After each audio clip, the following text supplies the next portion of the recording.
সাতকানিয়ার মুসলমান, সাবধান হয়ে যান।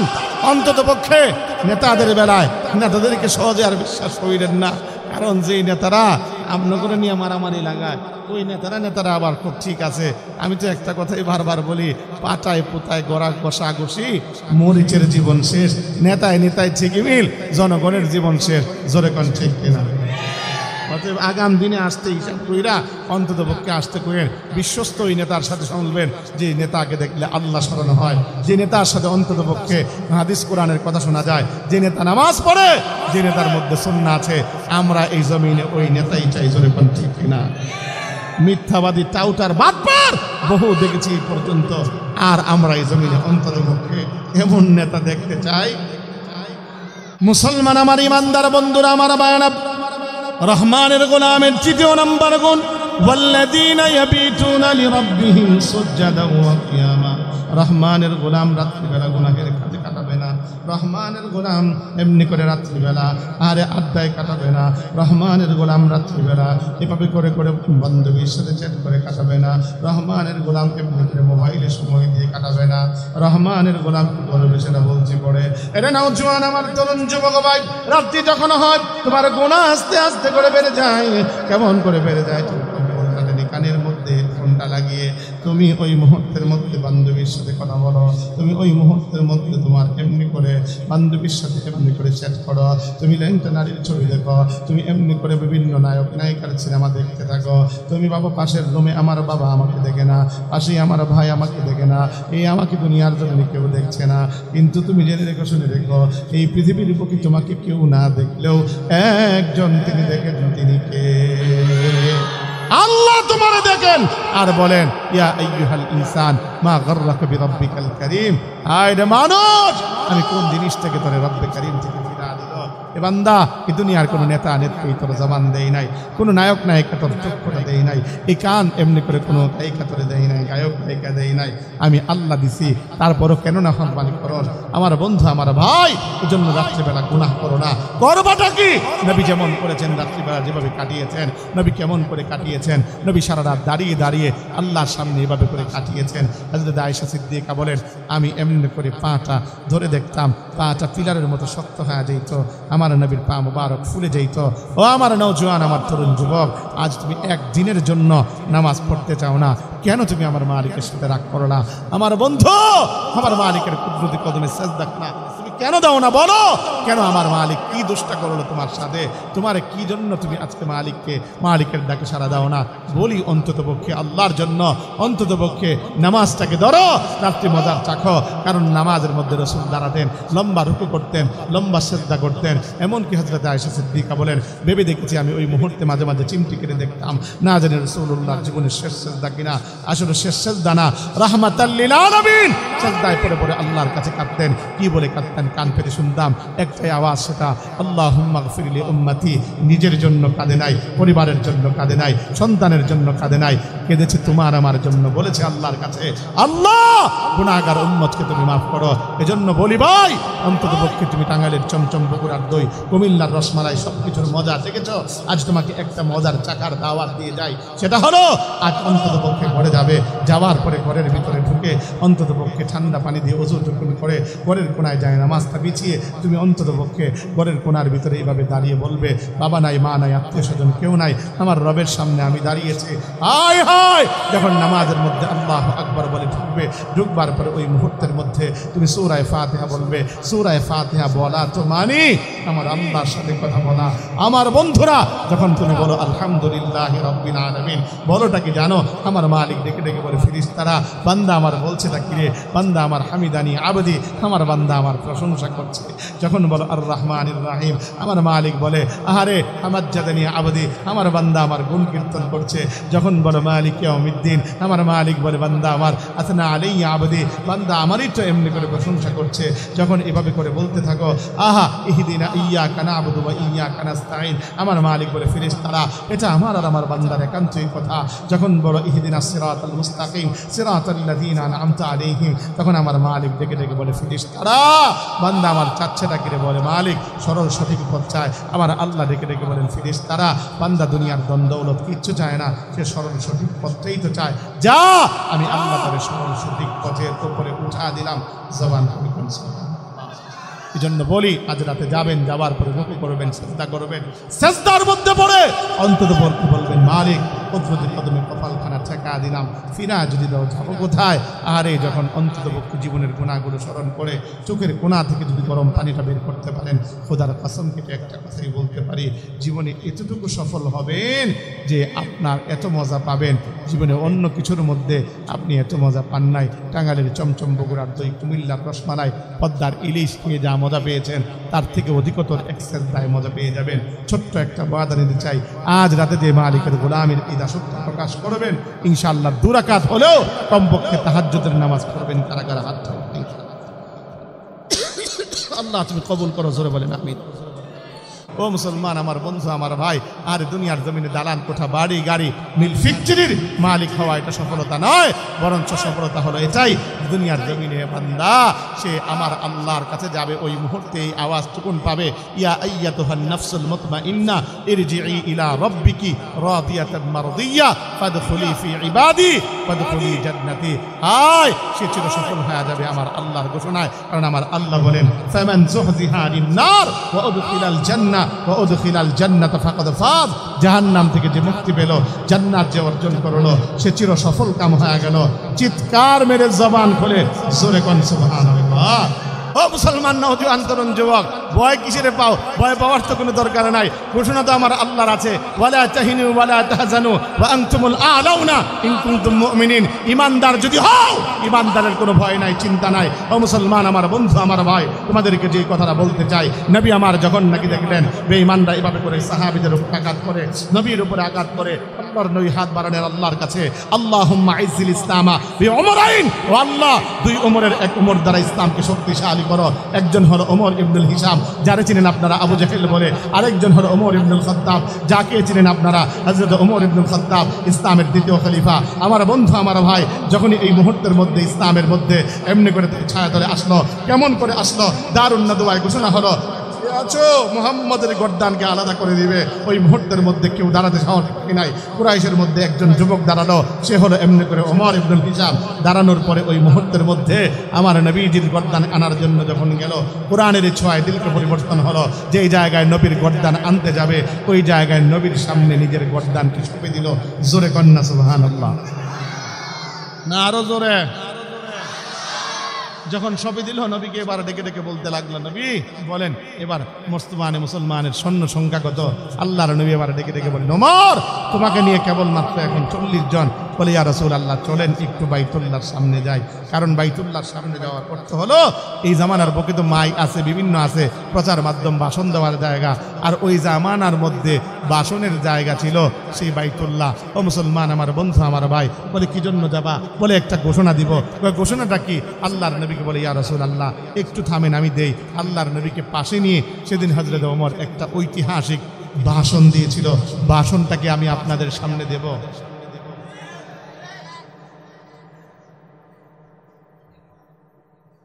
কথা কয় না, ভাষণটা কি আপনাদের সামনে দেব?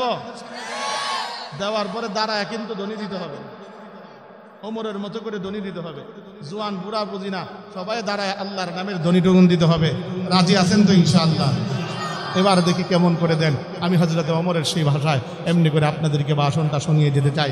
মুসলমান, হযরত ওমর তরবার ডেকে উন্মুক্ত করে এভাবে করে করে একটা ভাষণ দিয়েছিলেন নবীকে পাশে নিয়ে। ও মক্কার কাফের মুশরিকরা, তোমরা ভালো করে শোনো, আমি খাত্তাবের ছেলে ওমর ঘোষণা করছি, কেউ যদি তার স্ত্রীকে বিধবা করতে চাও, কেউ যদি তার সন্তানকে পিতৃহারা করতে চাও, কেউ যদি তার মায়ের বুককে খালি করতে চাও, আসো আমি ওমরের সামনে, আসো আসো আমার রাসূলের গায়ে আঘাত দেওয়ার চেষ্টা করো, আসো ইসলামের কাজে বাধা দেওয়ার চেষ্টা করো, আসো আযানকে বন্ধ করার চেষ্টা করো, আমি ওমর তার গর্দানকে আলাদা করে দিব। ও চট্টলার সাতকানিয়ার মুসলমান, আজ বাংলার জমিনে গৌর গোবিন্দ নয়, কিন্তু গৌর গোবিন্দের পেটার দ্বারা যারা রয়ে গিয়েছে, যারা বাংলার জমিন থেকে ইসলামকে নিশ্চিহ্ন করবার চায়, যারা বাংলার জমিনে বসে বসে আমার নবীর ইজ্জতে আঘাত করবার চায়, যারা বাংলার জমিনে বসে বসে পর্দাকে উঠিয়ে দিবার চায়, যারা বাংলার জমিনে বসে বসে আযানকে বন্ধ করবার চায়, তাদের বিরুদ্ধে যদি এদেশের রাহবারে হক ওলামায়ে কেরাম যদি ময়দানে ডাক দেয়, অন্তত পক্ষে বিবির মায় না করে, সন্তানের মায় না করে, বাবা মার মায় না করে, বুকের তাজা রক্ত দিয়ে ইসলামের সৈনিক হিসাবে ময়দানে যে শাহাদাতের সুদামান করতে প্রস্তুত করা আছো, দুটো লাগে উঠে দেখা।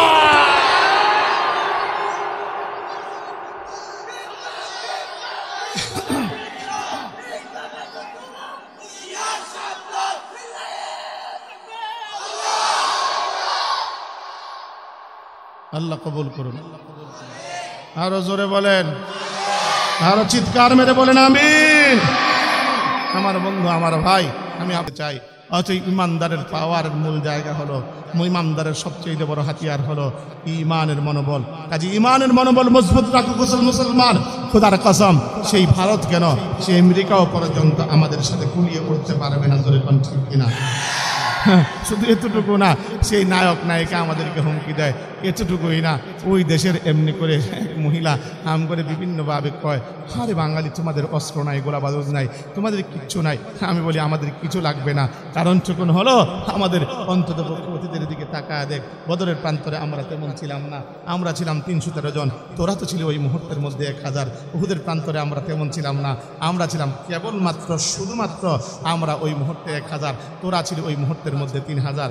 মুতার প্রান্তরে আমরা তেমন ছিলাম না, আমরা ছিলাম কেবলমাত্র 3000, তোরা ওই মুহূর্তে ছিল 2 লক্ষের অধিক। কিন্তু ওই মুহূর্তে বিজয়ের মারা আমরা পড়েছি। আমাদের না থাকতে পারে কামানের বল, আমাদের না থাকতে পারে গোলাবারিদের বল, আমাদের না থাকতে পারে লোকের বল। খোদার কসম, একটা বল আছে, সেটা হলো ঈমানের বল। আর আমরা দুর্বল হতে পারি, কিন্তু আমাদের একজন রব আছে, তিনি আমার আল্লাহ, তিনি দুর্বল নন। ওই আল্লাহ তিনি ঘোষণা করেন, আহারে শুনে রাখো, কাম মিন ফিআতিন কালিলাতিন গালাবাত ফিআতান কাসীরাতান বিইذনিল্লাহ। আমার আল্লাহ অধিকের সামনে অল্পকে বিজয় দান করেন। এজন্য তোদেরকে একটা কথা বলি, বাংলা নিয়ে হুমকি দিস না, আমরা এটা পরোয়া করি না। আরে এখন তো আমরা বাংলা নিয়ে স্বপ্ন দেখি না, আমরা মুসলমান বাঙালি এখন স্বপ্ন দেখি আগাম দিনে তোদের ওই এমনি করে দিল্লির এমনি করে লাল কাল্লায় আমরা মুসলমানরা কালিমা খচিত পতাকা গড়াবো। আরে আমরা বাঙালি চিন্তা করি না, আমরা মুসলমান এখন চিন্তা করি তোদের আমেরিকার সেই হোয়াইট হাউসের উপরে মুসলমান আমরা কালিমা খচিত পতাকা উড়াবো। ঠিক কি মজা বলা মুসলমান? হ্যাঁ, অতএব ভয় দেখায় আম করে কোনো লাভ নাই। আমাদের একজন তিনি আছেন, তিনি কে? আরো জোরে বলেন। আল্লাহ যার পাশে আছে তার কোনো ভয় আছে না? কথা কয় না? আছে। মুসলমান আমার বন্ধুরা, আমার বায়না, যে কথাটা আপনাদেরকে শোনাচ্ছিলাম, ওই কারুন এবার পয়গম্বর মুসা আলাইহিস সালামকে এভাবে যখন নাকি অপদস্থ করবার জন্য এবার নারীকে বাড়া করলো, নারী এবার দাঁড়ালো, নারীর হৃদয়ের আল্লাহ পাক ঘুরা দিলেন। নারী এবার ডেকে ডেকে বলতে লাগলো, এলাকার জনগণ তোমরা শোনো, পয়গম্বর মুসার বিরুদ্ধে আনিত অভিযোগ তা সম্পূর্ণ ভিত্তিহীন। আসলে ঘটনা হলো পয়গম্বর মুসা আমার সঙ্গে কোনো অপকর্ম করে নাই। পয়গম্বর মুসা সে নিষ্পুরুষ, নির্দোষ, সাচ্চা পয়গম্বর। জোরে কন্যা সুবহানাল্লাহ।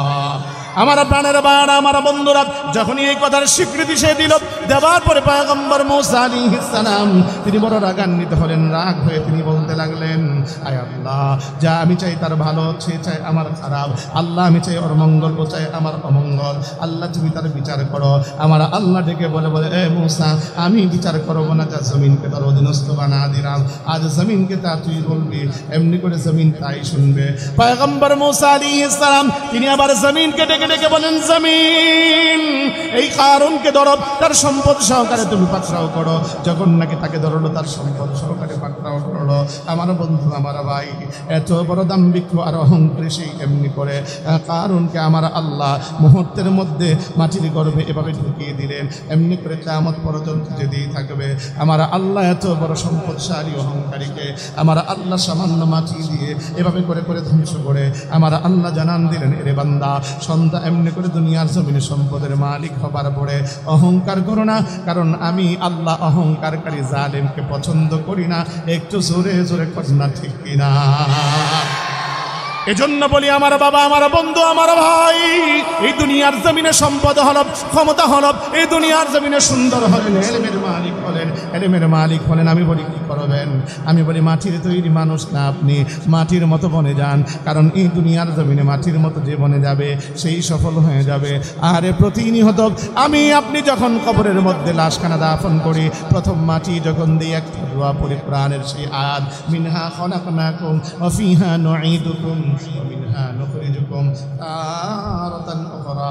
এরে মাটি, তোর দিকে আমার সৃষ্টি, তোর মাঝে মৃত্যুর মাধ্যমে আমাকে ফিরে যেতে হবে, তোর দিকে পরকালে ময়দানে মাহশরে আমাকে উত্থিত হতে হবে। ও আমার বন্ধু, আমার ভাই, আর যদি প্রতিটা মানুষ এমনি করে এই জমিনের বুকে এই কথাটা কেবলমাত্র জবানের মধ্যে সীমাবদ্ধ না রেখে প্রত্যেকে যদি অন্তরের সাথে মিলা বলছো, খোদার কসম প্রত্যেকটা মানুষ মাটির মতো মানুষ বনে যাইত। একটু জোরে কোন ঠিক কিনা?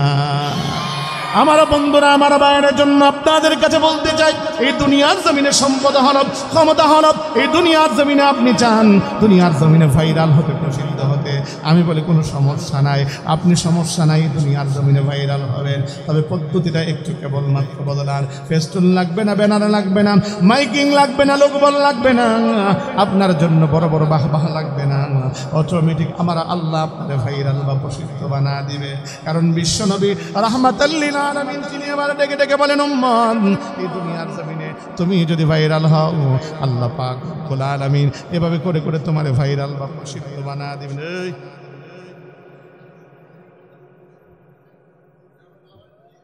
কারণ গেছে গা, আপনাদের কাছে বলতে চাই, সেই কথাটুকুন হলো যে এই দুনিয়ার জমিনে আপনি প্রসিদ্ধ হতে চান, অসুবিধা নাই, ফর্মুলা রসুল দিয়েছেন। রসুল কি বলেন জানেন? মান তাওয়াযা লিল্লাহ রাফাহুল্লাহু দারাজাত। আল্লাহর জন্য যে বিনয়ী হবে, আমার আল্লাহ তার মর্যাদা বাড়ায় দিবেন।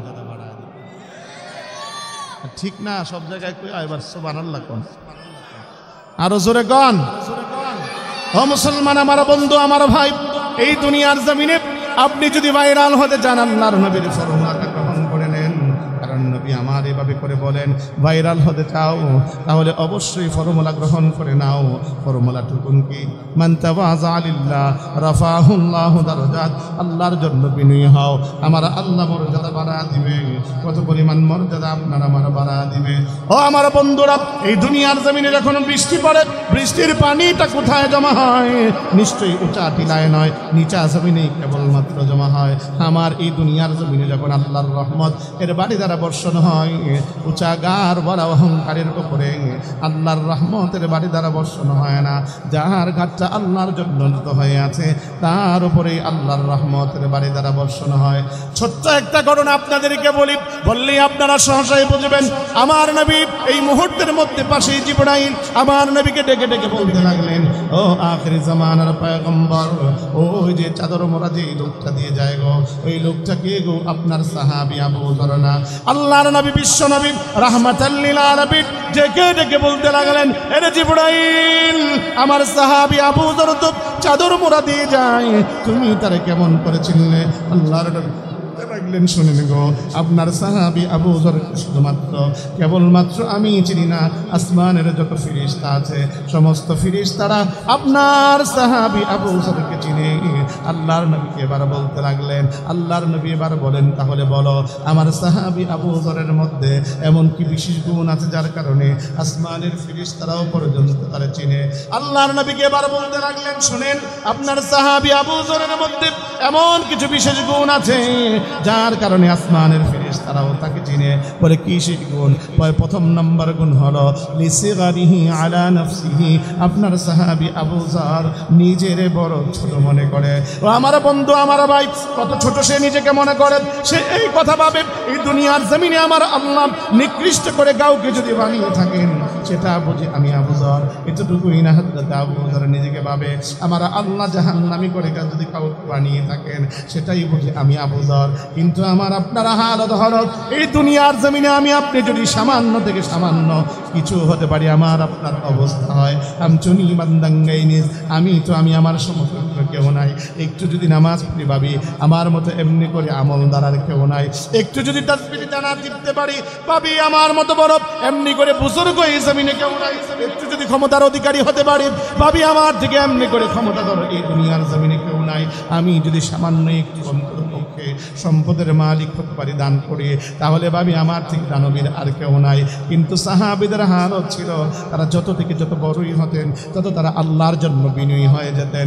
ছোট্ট করে আপনাদেরকে শোনাই হযরত আবু বকর সিদ্দিক রাদিয়াল্লাহু তাআলা আনহু যার ব্যাপারে রাসূলুল্লাহ বলেন আবু বকর ফিল জান্নাহ, আবু বকর জান্নাতি।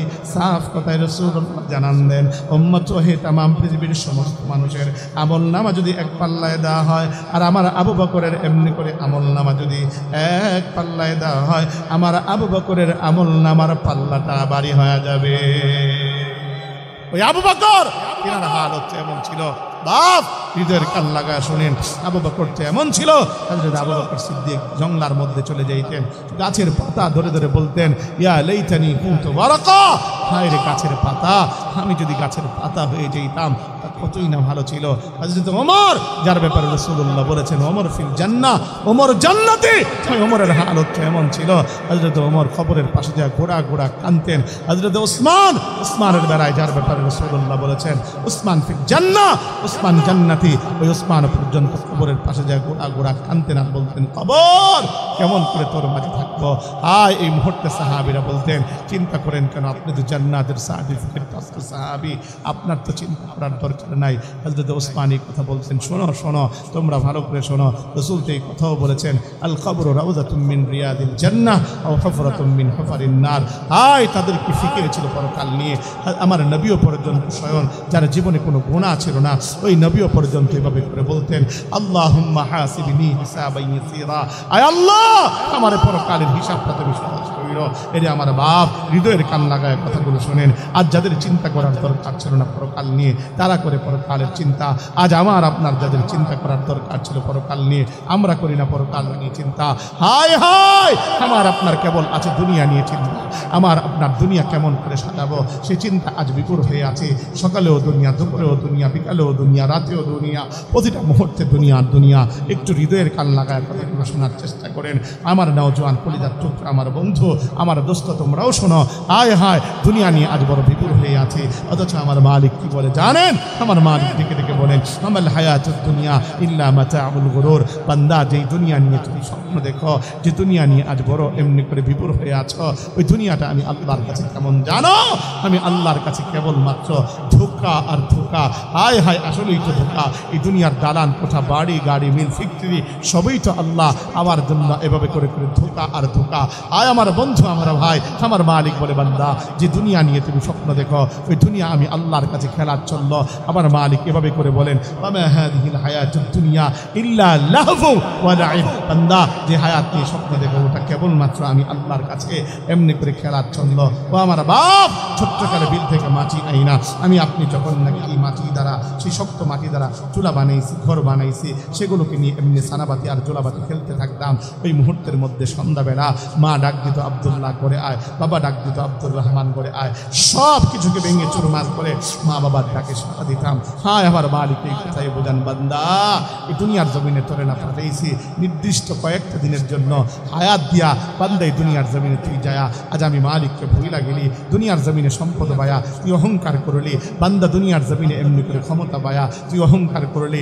বান্দা শুনে রাখ আমি আল্লাহর কাছে তোরে আসতেই হবে, তুই বাঁচতে পারবি না রে বান্দা। আমি মালিকের ঘোষণা কুল্লু নাফসিন যায়িকাতুল মাউত, প্রত্যেককে মৃত্যুর স্বাদ আস্বাদন করতে হবে। পৃথিবীর এমন কেউ নাই যে মৃত্যুর স্বাদ আস্বাদন করবে না। এটা আমার কলিজার টুকরা যুবক আমার বন্ধু আমার ভাই, ভাবছোটা কি? তুমি ভাবছো তুমি এখন মরবা না, অনেক দিন পরে মরবা। তোমার দাদা মরে নাই, তোমার নানা মরে নাই, তোমার এমনি করে বাবা মরে নাই, তোমার এমনি করে নানি মরে নাই, তুমি এখন মরবা না। আরে না না না, মরার কোনো সিরিয়াল নাই। কবি বড় সুন্দর করে বলেন এহি হাম সব মুসাফির হে ওহি আখির ঠিকানা, কুই আগে রওয়ানা হয় কুই পিছে রওয়ানা।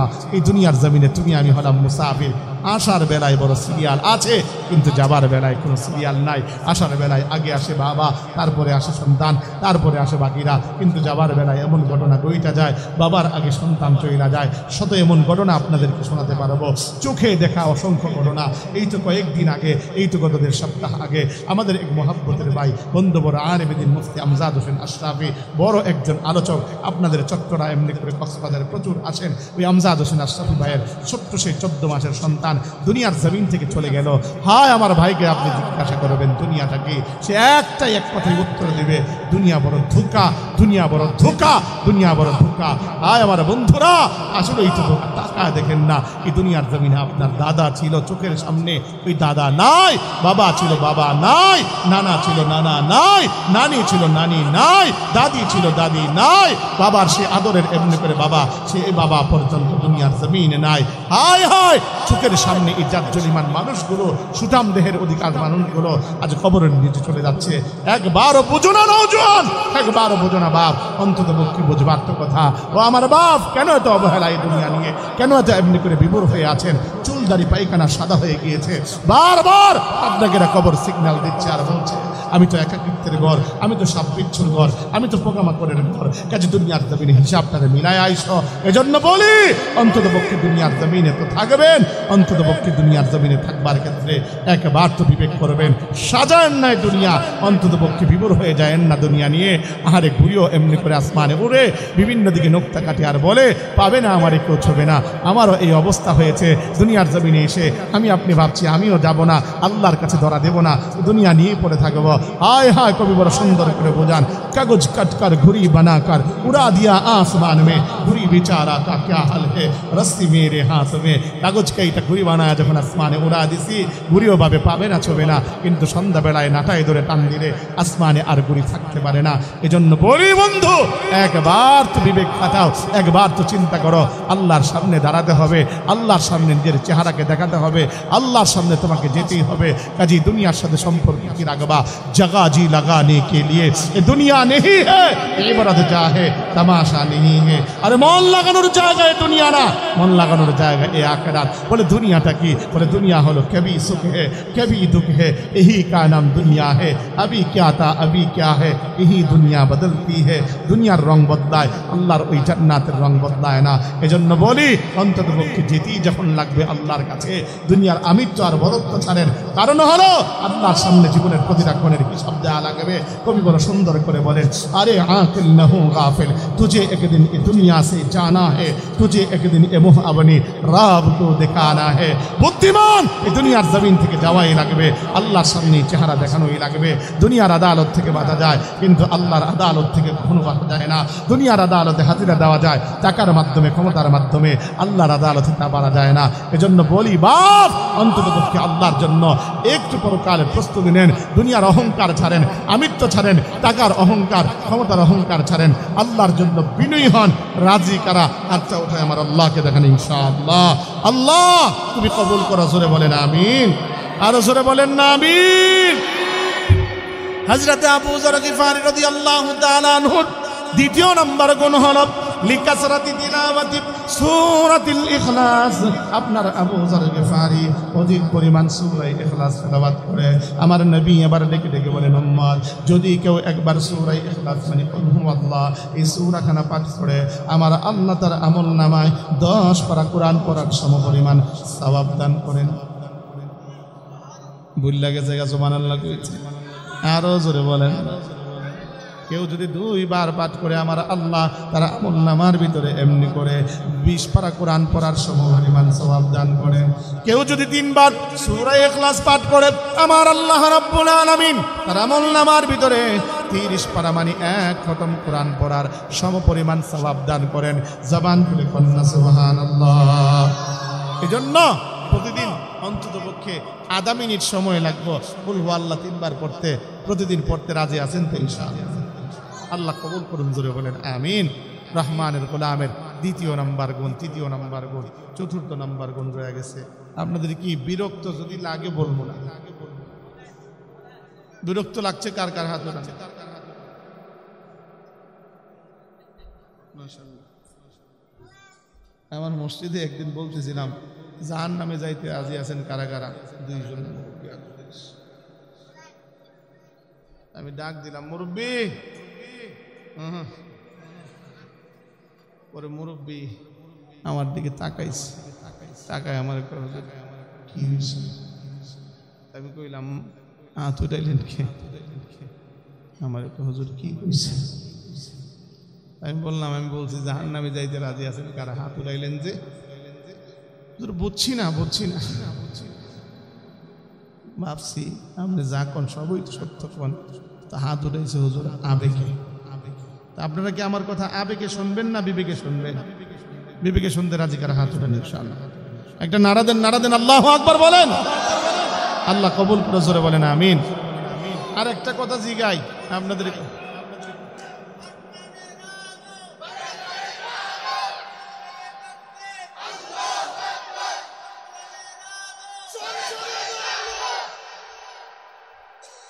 সবডি আছে না, সবডি কুলাবাইন্দিরি সবডি কালকে সকালে রেল সুতা লইয়া উঁচু গেতে যাইয়া মনে কর ঠ্যাঙ্গের মধ্যে রেল সুতা দিয়া বাইন্দা ফাঁসি লাগায় মরবি তোরা। রেল সুতা দিয়া ঠ্যাঙ্গের মধ্যে বাইন্দা উঁচু গেতে যায় ফাঁসি লাগায় মরবি। কারণ তখন লজ্জা হওয়া উচিত। এক বৃদ্ধ বাবা চুলদারি পাইকা সাদা হয়ে গেছে, সে নারায় তাকবীর বলতে পারে আর তোর আর লজ্জা লাগে। আসলে এই লজ্জা, এটা লজ্জা না, বরঞ্চ এটা হলো শয়তানি। ঠিক কিনা জোরে বলো? শয়তানি বেটা, শয়তানি। আল্লাহ আমার বাবারে আবু বকরের মতো কবুল করেন। আরো জোরে বলেন। আশুগঞ্জে গতকাল গেছিলাম, আশুগঞ্জ অর্থাৎ বিবারিয়া অঞ্চলে ছিলাম গতকাল। আমি এমন এক বক্তা, আমার সব জায়গায় ফাটা বাসের চিপায় ফালায়, বুঝেন তো, মানে শেষ বেলা। সবাই আমার দেখলে মনে করে খুব মুরব্বী মানুষ। গতকালও মেরাজুল হক মাজহারি সাহেব উনিকে ছিলেন, উনি আমারে কয় পরে আমনে, আচ্ছা পরে লাস্টের খেলা আমার। এর আগের দিন খুরশিদ আলম কাসিমি সাহেব, আরে আমার ফোলাইতো, তুমি একটু বউ, আমি 10 মিনিট ওয়াজ করে যাইগা। 1 ঘন্টা 10 মিনিট ওয়াজ করছে, মানে 10 মিনিট করে 1 ঘন্টা 10 মিনিট ওই রাস্তি করে আমার শেষে বেলা হয়ে গেছে। এর আগের দিন হ্যাঁ হাবিবুল্লাহ মাহমুদ কাসিমি সাহেব সিলেটে, আরে আমগো মাইজি সাহেব আমার শরীরটা ভালো না, হ্যাঁ আমারে মনে করেন দিয়া শেষে গেছে গা। আমি গতকাল বার্ডে পড়তে মোটামুটিভাবে 12:15 আশুগঞ্জ স্টেজে উঠাইছে। 12:15 যায় দেখি মোটামুটিভাবে হাফ প্যান্ডেল আছে আর কি। তা ওই কোনায় 6 জন, এই কোনায় 4 জন, এই কোনায় 3 জন, 2 কোনায় এমনি করে বিক্ষিপ্ত করে বসা। আমার আবার ওই শুরু থেকে বলছি না, আমার আদত এমন নাই, আমি গুছিয়ে কথা বলি, গুছিয়ে মনে করেন পাবলিককে নিয়ে কথা বলি, যার কারণে গুছাইছি। যখন কথা বলতেছিলাম ওই মুহূর্তে স্টেজ থেকে আমার বাবার থেকেও আরো বুড়া দাঁত 4টা-5টা পড়ে গেছে গা, হারায়া লাভ দিয়া এই কোনায় এসা নারায়ে তাকবীর যখন বলছে, দিলটা জোড়ায় গেছে যে 12টা বাজেও একজন মধ্যে মুজাহিদ পাইলাম। আহারে, তখন আমার দিলটা এই কথা সাক্ষ্য দিয়েছে, এই জমিনে এখনো পর্যন্ত ইসলামের হুকুমত কায়েম হওয়ার চান্স আছে। কারণ যে জমিনে এখনো পর্যন্ত আবু বকরের মতো যোগ্য উত্তরসূরিরা রয়ে গিয়েছে, খোদার কসম সেই জমিনে অন্ততপক্ষে ইসলামকে মিটিয়ে দেওয়ার সাধ্য এই জমিনে কোনো বেঈমানের নাই, কোনো নাস্তিকের নাই, কোনো মুরতাদের নাই, কোনো ইহুদি খ্রিস্টানের দালালদের নাই। ঠিক কিনা জোরে বলো মুসলমান?